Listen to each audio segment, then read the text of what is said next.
Hey, it's me, Hayden McDonald, and this is the second half of Chapter 1 since I don't know what happened to the second half of the audio in the first video, but it all got messed up and stuff, so I kind of just deleted it. So here is the retaking of Chapter 1, Part 2. Not Chapter 1, Part 2, but just the second half of Chapter 1. And I'm not going to take up too much of y'all's guys' time. So let's get straight into it. Thank you for listening. Me, Ruby, and Violet follow her outside. Ash looks so mad. You could basically see the steam coming out of his nose. You know what? Fine. Ash crosses his arms and stomps out with us. Blake follows closely behind him. Alright, let's get straight into it, guys. The gas station isn't getting any closer with us just standing here. So, say your goodbyes or whatever. Emerald says, attempting to motivate everyone. She starts walking, and everyone follows behind her. Our walks are mostly silent, except for this bickering every now and then from Ash and Violet. I wonder if this is going to be any different. I hear a strange chittering noise in the distance. I stop in my tracks and warn everybody. Hey, everyone, quiet. Be on high alert. Get ready for anything. With every step I take, the sound of sand below my feet gets louder. It's very unsettling. I hear machinery coming from the tower in the distance. We need to hurry up. We can't stay out here for long, I say with a concerned tone. Emerald takes over. Yeah, the longer we're out here, the longer we're exposed to them. So, get ready for anything. She continues walking. Ash groans. How much farther is there? Ash asks. Yeah, are we there yet? Violet adds. Ash rolls his eyes. Okay, Violet, why do you always add things to what I say? Violet looks at him. No, not what I'm doing at all. I just happen to have the same thoughts as you. She crosses her arms. You do this every time, Violet. Can you shut up? Ash tries to yell. Blake interrupts Ash by putting his hand over his mouth. And then Blake turns his head towards them. Can y'all be quiet? We're literally walking in the open of this hellscape. Do you want to fight one? He rolls his eyes. Y'all argue like an old couple. Ash and Violet look at each other. They look away and they start blushing. Violet starts mumbling stuff under her breath. Ash goes quiet. Thank you. Much better. Blake turns to look forward. But, to answer you, we're about 2 miles away. And that's just a rough estimate, though, Blake states. Ash signs. He whispers under his breath. Could have just said that. Everything went back to silence. We continue walking. That's it for Chapter 1, and since this video was so short, I have another series I'm working on called Project Atlas, and I will read out Chapter 1 for Project Atlas to, make the video a little longer because, yeah. And also it kind of comes after Chapter 1 in this. The two stories, intertwine with each other, so here is Project Atlas. Project Atlas, Chapter 1. You know what? Sometimes I stare out the window of this food court. It used to be so full of people.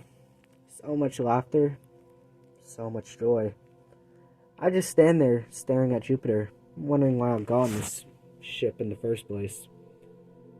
I wouldn't have been put through all this torture. I wouldn't have seen all the people close to me be slaughtered like animals.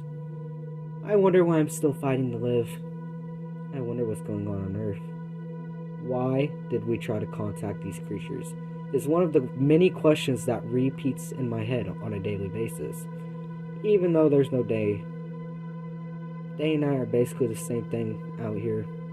I don't know how much time has passed since I left Earth. Oh yeah, contact an alien species, defenseless. What can go wrong? I miss Earth. Only good thing about being out here is the endless void of space. It's like nothing I saw on Earth. If I'm quiet enough, I sometimes hear the rain on Jupiter. It's quite peaceful. I enjoy the view of the stars. I enjoy seeing distant galaxies. I hear scraping from the vents above me. I whisper to myself, I should probably leave now. I need to find that key to that janitor room. That's my only hope to get back to Earth. I found the cockpit. There's just no power to get the ship moving. Everything feels so big up here. I feel so small. Looking down, I walk to the door across the food court that leads me to the cockpit of the ship. I look up and stare at the sun in the distance. I say out loud, How are you doing, Violet? How was your 8th grade year? If you can hear me, I start crying. Daddy's trying to come home. I grip my chest. I'm trying. I'm sorry for leaving you alone. I shouldn't have left. I fall to my knees. I love you, Violet. I put my head down on my knees. I miss my little girl. I stand up. I grab the flamethrower next to me and walk out. One thing I know for sure about these things is that they're afraid of fire. Fire hurts them. Fire instantly melts them. As soon as the flame touches them, they're practically a puddle at that point. They don't even do that loud, painful screech. I almost feel pity for them. I pull out the letter I carry with me everywhere. My whole reason for still fighting. Good luck, Dad. Bring me back a souvenir from your trip. I really hope I see you again soon. Love, the world's best daughter, Violet. I start walking towards the opening on the wall, leading towards the bunk area of the ship. Sometimes that day just repeats in my head. The day of massacre. The day I lost everyone important to me. The screams keep repeating in my head over the silence. The cries for help. The suffering. I continue walking through the corridor, looking up at the window above me, showing the whole universe around me. I can't help but think about life on Earth. I walk over to Captain Jones's bed and pick up his keychain with about 20 keys on it. I walk back into the cafeteria area. I stand there, just staring at Jupiter. The screams are repeating in my head. I remember the conversation I had with that creature that caused my life to be spared. I honestly wish I wouldn't have been spared. I remember the exact words she said. Where do y'all come from? She grabs me by my throat. Tell me and your life will be spared. I look over at the mangled corpse of Kyle, his head ripped off. My childhood best friend. We come from planet Earth, I say, struggling to breathe. She looks at me and whispers, Thank you. I'm gonna try to protect your planet. Trust me. She drops me on the ground. Snap back to reality. By any chance she kept her word? I have to keep fighting. One of these keys has to work for the door. Okay, thank y'all for listening. Sorry if it's boring. Sorry for the not very good reading. I'm trying my hardest over here. Yeah. I just want to thank y'all for listening and comment Kyle in the comments, I guess. I don't know.